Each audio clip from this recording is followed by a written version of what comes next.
It's our responsibility. આ આપણી responsibility છે કે આપણે વિદ્યાર્થી છીએ અને વિદ્યાર્થી જીવનકાળની અંદર મારે બેસ્ટમાં બેસ્ટ અભ્યાસ કરવો છે, બેસ્ટમાં બેસ્ટ પરફોર્મન્સ આપવું છે. એ મારા કર્તવ્યની અંદર આવે છે. ઇટ્સ માય રિસ્પોન્સિબિલિટી કે તું જે સિદ્ધથી કર્મ કરે છે, જે સિદ્ધથી તું કાર્ય કરે છે, એ સિદ્ધથી ફળ તને અવશ્ય મળશે મળશે મળશે. તારું કર્મ છે ને એ ક્યારેય ઝીરો નહીં. તું તારું કર્મ કરી લે. તારા માટે તારે જે કરવું પડે એ, જે કેમ કરવું પડે એ બધી વસ્તુ તું કર. તારું માઇન્ડ એ જ તારા માટે મોટામાં મોટો દુશ્મન છે.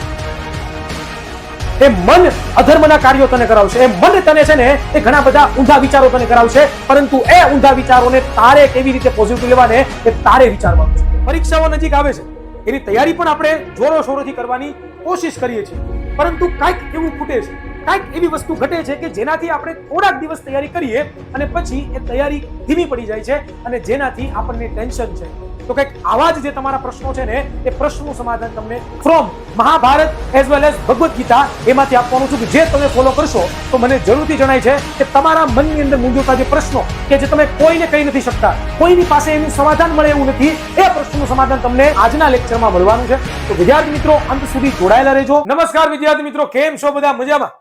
પરીક્ષાઓ નજીક આવે છે, એની તૈયારી પણ આપણે જોરો શોરોથી કરવાની કોશિશ કરીએ છીએ, પરંતુ કાંઈક એવું ખૂટે છે, કાંઈક એવી વસ્તુ ઘટે છે કે જેનાથી આપણે થોડાક દિવસ તૈયારી કરીએ અને પછી એ તૈયારી ધીમી પડી જાય છે અને જેનાથી આપણને ટેન્શન છે, તણાવ છે, એવા ઘણા બધા વિચારો આપણને સતાવતા હોય છે. તો કંઈક આવા જ જે તમારા પ્રશ્નો છે ને એ પ્રશ્નનું સમાધાન તમને આજના લેક્ચરમાં મળવાનું છે. તો વિદ્યાર્થી મિત્રો અંત સુધી જોડાયેલા રહેજો. નોટ અને પેન લઈ લેજો, કારણ કે આજે તમને હું ભગવદ્ ગીતામાંથી એટલે કે 3 big lessons from Mahabharata as well as Bhagavad Gita એમાંથી આપવાનું છું, કે જે તમે ફોલો કરશો તો મને જરૂરથી જણાય છે કે તમારા મનની અંદર મૂંઝવતા જે પ્રશ્નો કે જે તમે કોઈને કહી નથી શકતા, કોઈની પાસે એનું સમાધાન મળે એવું નથી, એ પ્રશ્નનું સમાધાન તમને આજના ક્લાસીસની અંદર મળવાનું છે. તો વિદ્યાર્થી મિત્રો, આપણને બધાને ખબર છે કે કેમ સર ભગવદ્ ગીતા, વાય ભગવદ્ ગીતા, એની પાછળનું કારણ શું? તો કે આપણને બધાને ખબર છે કે જ્યારે અર્જુનની વાત કરીએ ત્યારે અર્જુન છે એ પોતે સર્વશ્રેષ્ઠ ધનુર્ધર હતો. એની પાસે ઘણી બધી કલા કૌશલ્ય હતા, એ પોતે પ્રેક્ટિસ કરતો, એની પાસે ઘણા બધી એવી કળાઓ હતી કે જે બીજા કોઈ પણ 5 પાંડવો અને 100 કૌરવો પાસે નહોતી. એ કળા એની પાસે હતી. તોય છતાં પણ જ્યારે યુદ્ધની શરૂઆત થઈ છે, મહાભારત યુદ્ધની શરૂઆત થઈ છે, ત્યારે એ પોતે શું થાય છે, પોતાના સગાવાલાઓ, પોતાના ગુરુજનો કે જેની સામે પોતે મોટો થયો છે એને જોઈને પોતે પોતાના મનની અંદર એવા નેગેટિવ વિચાર કરવા માંડે છે કે હું આ સામે રહેલા જે વ્યક્તિઓ છે, કે જે મારા વડીલો છે, જે મારા દાદાઓ છે, જે મારા પિતાઓ છે, એમની સાથે યુદ્ધ કરીને એમને મારું કેવી રીતે?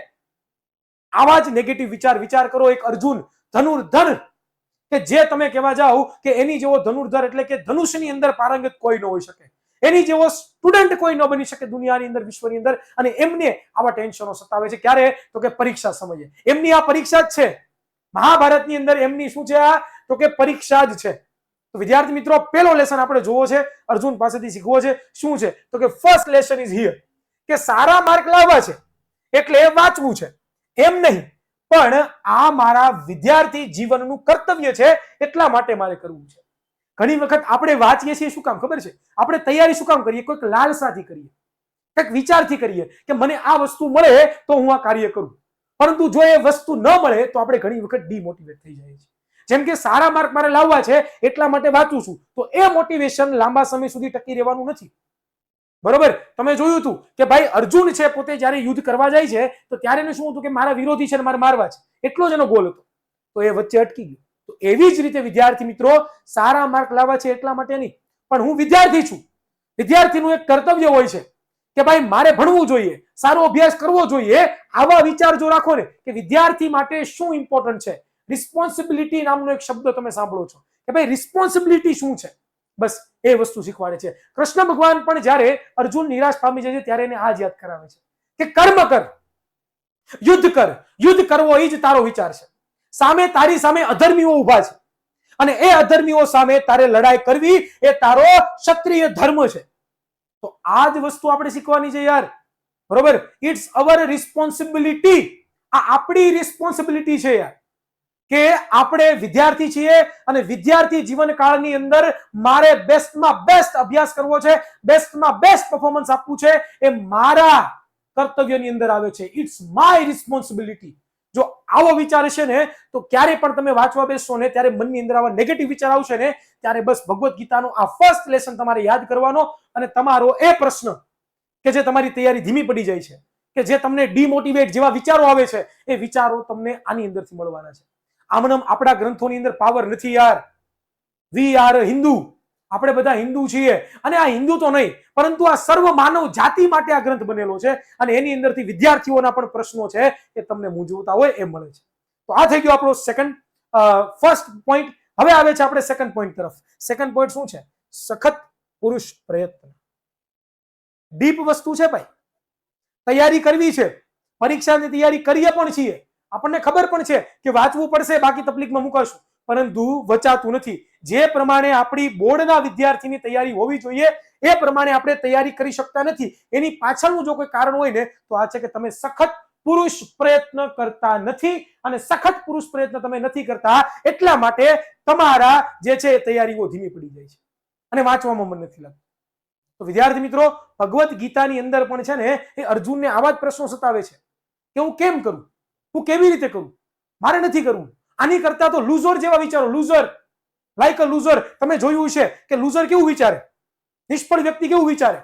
તો કેવું વિચારે કે મારે છે ને કઈ તૈયારી નથી કરવી અને હું ફેલ થઈ જાય, હું ગમે ધંધો કરી લઈશ, મારે ભણવું નથી, મારે મૂકી દેવું છે બધું ભણવાનું, આવું બધું મારે કરવું છે, મારે ભણવું નથી, એવા વિચાર કરી. This is a loser people. આ લૂઝર લોકો છે યાર.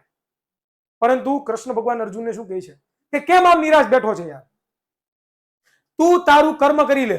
તારા માટે તારે જે કરવું પડે જે કેમ કરવું પડે એ બધી વસ્તુ તું કર, પરંતુ તારી સામે જે અધર્મીઓ ઉભા છે એ અધર્મીઓ સામે લડ. એવી જ રીતે તારું મન છે ને, મન, તારું માઇન્ડ, એ જ તારા માટે મોટામાં મોટો દુશ્મન છે.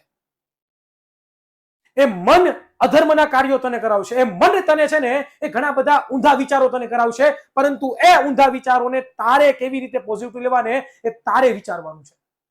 એ તારી ઉપર ડિપેન્ડન્ટ છે. મનને કંટ્રોલ કર, એની માટે સખત પુરુષ પ્રયત્ન તારે કરવો પડશે. અને એ સખત પુરુષ પ્રયત્ન કરવા માટે તારે રાત, તારે દિવસ કશું પણ જોવાનું નથી. પુરુષ પ્રયત્ન કર અને કર તો તને અવશ્ય ફળ મળવાનું છે, એ ગેરંટી છે. તો this was the second lesson from Bhagavad Gita. યાર, આપણને બધાને ખબર છે કે hard work is equal to success, not a smart work is equal to success. ઘણી બધી જગ્યાએ તમે જોશો, તમને કહે છે કે સ્માર્ટ વર્ક કરો, તમે સ્માર્ટ વર્ક કરો. અરે શું સ્માર્ટ વર્ક કરો યાર? પેલા હાર્ડ વર્ક કરતા તો શીખો. હાર્ડવર્ક જેને ખબર છે ને, સખત કઠિન પુરુષ પ્રયત્ન જેને આવડે છે ને, એની હાથની અંદર, એના મુઠ્ઠીની અંદર સક્સેસ અવશ્ય મળશે, મળશે, મળશે. એ મારી ગેરંટી છે. આ હું ગેરંટી પૂરી પાડું છું બેટા. તો this was the second lesson from Bhagavad Gita or Mahabharata. આગળ ચર્ચા કરીએ તો વિદ્યાર્થી મિત્રો, આ રસ્તો તમે જોવો છો ને, આપણો જીવનનો રસ્તો પણ કંઈક આવો જ છે, ખાડા ખડબચડાવાળો. યસ માય ફ્રેન્ડ, આપણો રસ્તો આવો જ છે. કોઈની માટે સીધો રસ્તો નથી, કોઈની માટે રોડવે નથી, 4 લાઈન નથી, 8 લાઈન નથી. બધાના જીવનની અંદર ઉતાર ચડાવ, જેવા તમે પાછળ જોવો છો ને એવો ઉતાર ચડાવ આવવાનો છે. પરંતુ આજે માણસ ઉભો છે એનો કોન્ફિડન્સ જોવો તમે, કે જે થવું એ થાય. હું હાર્ડવર્ક કરીશ, હું મહેનત કરીશ, મારાથી જેટલું બનશે એટલી હું કોશિશ કરીશ અને અંતે છે એ હું મારા સફળતાના શિખર તરફ જે છે પહોંચીશ. તો બસ આ જ વસ્તુ તમારી અંદર પોઝિટિવ માઇન્ડસેટ લાવશે અને પોઝિટિવ માઇન્ડસેટ હશે ને તો તમે કઈ પણ વસ્તુ કરવા માટે સક્ષમ થઈ જશો વિદ્યાર્થી મિત્રો. ત્યાર પછી આપણે નેક્સ્ટ લેસન તરફ આગળ વધવું છે અને એ છે success. The third lesson of Bhagavad Gita or Mahabharata is the success. વિદ્યાર્થી મિત્રો, કોઈ પણ કામ કરવું હોય, કોઈ પણ કામ કરવું હોય ને, તો એ કોઈ પણ કામ કરવા માટે આપણે શું કરવું પડે? મહેનત કરવી પડે, હાર્ડવર્ક આપણે કરવું પડે, મનમાં સારા વિચારો રાખવા પડે. પરંતુ કોઈ પણ કાર્યની જ્યારે શરૂઆત કરીએ તો આપણા મનની અંદર શું હોય? ફિક્સ હોય ને કે મને આ વસ્તુ મળે તો સારું, મારે એટલા ટકા લાવવા છે, A1 લાવવો છે 10મા ધોરણની અંદર, 12મા ધોરણની અંદર A1 લાવવો છે, 95+ ટકાવારી મારે લાવવી છે. આવો વિચાર હોય છે કે નથી હોતો? કાંઈક આવા વિચારો જ છે ને એ તમને તૈયારી કરવા નથી દેતા. યસ માય ફ્રેન્ડ, હું સાચું તમને કહું છું કે આપણને રિઝલ્ટ વિશે જ આપણે વિચારીએ છીએ. Only for we are thinking about the result but not about the process. MS ધોનીનું મને એક સરસ મજાનું વાક્ય યાદ આવે છે કે હું ક્યારેય પણ હું ક્યારે પણ છે ને રિઝલ્ટ વિશે નથી વિચારતો. હું હંમેશા માટે જે વિચારું છું એ છું કે પ્રોસેસ કેવી રીતના થાય, કેવી રીતે હું બેસ્ટ રમું, કેવી રીતે મારી ટીમને બેસ્ટ બનાવું, કેવી રીતે હું મારી ટીમને બેસ્ટ હેન્ડલ કરું કે જેનાથી છે એ મારી આખી જે ક્રિકેટની જે પ્રોસેસ છે એ પ્રોપર થઈ શકે. Result doesn't matter. અંતે આજે તમે જો મહેનત કરતા શીખી ગયા ને તો જીવનભર તમને એ મહેનત કામ લાગવાની છે, જીવનભર તમને એ વસ્તુ કામ લાગવાની છે. જો એ